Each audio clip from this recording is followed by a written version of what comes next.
Hi guys! So, sasagutin na naman natin ang comment na ito. Madam, sa subtracting naman yung 4 digits to 4 digits yung mag-borrow. Okay? So, meron tayong mga example dito. Ipapakita natin kung paano mag-subtract ng 4 digits by 4 digits at merong regrouping na mangyayari or yung mag-borrow yung mga numbers. Again, uunahan ko na lang kayo. Sasabihin nyo na naman na meron namang calculator. Bakit magpapakahirap na mag-tutorial ng ganito? Okay, so sa school walang calculator and para alam po ng mga bata kung ano yung process, kung ano ang gagawin nila kapag merong mga ganito na problem. First example natin is 1,000 minus 789. So as you can see, puro 0, tatlong 0 ang nasa taas. So ano ang gagawin natin para masubtract natin itong mga numbers na nasa baba na mas malaki pa kaysa kay 0? Kapag nagsasubtract tayo, of course, mag-start tayo dito sa ones place lagi. So, sa right side, papunta sa left side. Okay? So, mag-start tayo sa ones place. So, ones place, tens place, hundreds place, thousands place. So, always, lagi tayong nagsisimula sa ones place. So, 0 minus 9, hindi pwede. Kasi si 0, wala siyang value. So, ang gagawin ni 0, mag-borrow siya dito sa kasunod na number. And since ang kasunod niya na number is 0 din, so wala siyang ma-borrow. So ang gagawin ng kasunod na number, mag-borrow na naman siya sa kasunod. So ang kasunod niya rin is 0. So hindi rin siya pwedeng mag-borrow. So ngayon, itong si 0, mag-borrow siya dito kay 1. So si 0, pwede na siyang mag-borrow kay 1. So si 0 is magiging 10. Okay? So si 0, magiging 10 siya. So, meron na siyang value. So, pwede na mag-borrow itong kasunod na 0. Okay? So, ang kasunod na 0, pwede na siyang mag-borrow dito sa kabila dahil naging 10 na siya.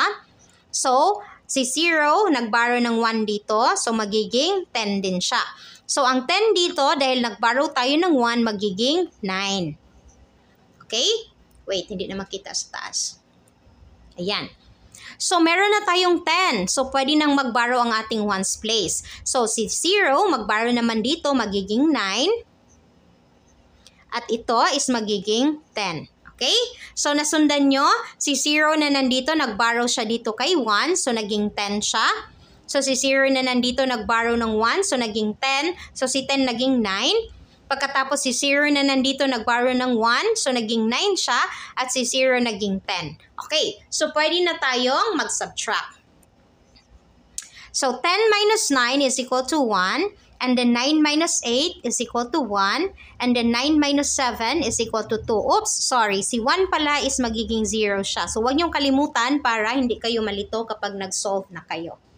Okay, so ibig sabihin pala 1,000 minus 789, ang sagot is 211. So ganyan lang siya kadali mag-subtract kahit na meron pang regrouping or kapag kahit na mag-borrow pa siya.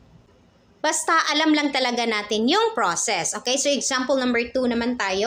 So 6,543 minus 5,678. So again, mag-start tayo sa ones place. So 3 minus 8 cannot be kasi si 8 mas malaki kay 3. So ang gagawin ni 3, mag-borrow siya ng 1 kay 4. So si 3 is magiging 13. Si 4 magiging 3. Okay, so pwede na tayong mag-subtract kasi si 13 mas malaki na siya kay 8. So 13 minus 8 is equal to 5. Okay? So next naman sa tens place. So 3. 3 minus 7 cannot be kasi mas maliit si 3 kaysa kay 7. So ang gagawin ni 3, mag-borrow siya kay 5 ng 1. So si 5 magiging 4. At si 3 magiging 13. So 13 minus 7 is equal to 6. Okay?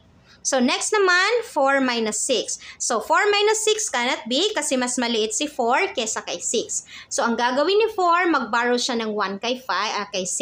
So, si 6 magiging 5 at si 4 magiging 14. So, 14 minus 6 is equal to 8. And then, 5 minus 5 is equal to 0. So, ibig sabihin pala, 6,543 minus 5,678, ang sagot is 865. Alright, madali lang, di ba? So, napakadali lang mag-subtract. So, punta tayo sa ating third example. So, 9,582 minus 7,690. Okay? So 2 always mag-start sa 1's place. So 2 minus 0 is equal to 2. And then 8 minus 9 cannot be kasi mas malaki si 9 kaysa kay 8. So si 8 mag-borrow siya ng 1 kay 5. So si 8 is magiging 18 at si 5 is magiging 4. So pwede na tayong mag-subtract. So 18 minus 9 is equal to 9. Now si 4 naman. So 4 minus 6 cannot be kasi mas malaki si 6 kaysa kay 4. So, ang gagawin ni 4 is mag-borrow siya ng 1 kay 9. So, si 9 magiging 8. Si 4 magiging 14. So, 14 minus 6 is equal to 8. And then, 8 minus 7 is equal to 1. Okay? So, 9,582 minus 7,690. Ang sagot is 1,892. Ayan, so ganyan lang po kadali mag-subtract kahit na ilang digits pa yan siya. Basta alam natin kung paano gagawin yung regrouping or kung paano gagawin yung mag-borrow tayo ng numbers. I hope na nakatulong po ang ating tutorial na ito and salamat po sa mga nagtatanong. At least mabibigyan natin ng linaw yung mga questions ninyo. That's all for today's video guys. See you in our next tutorial. Bye!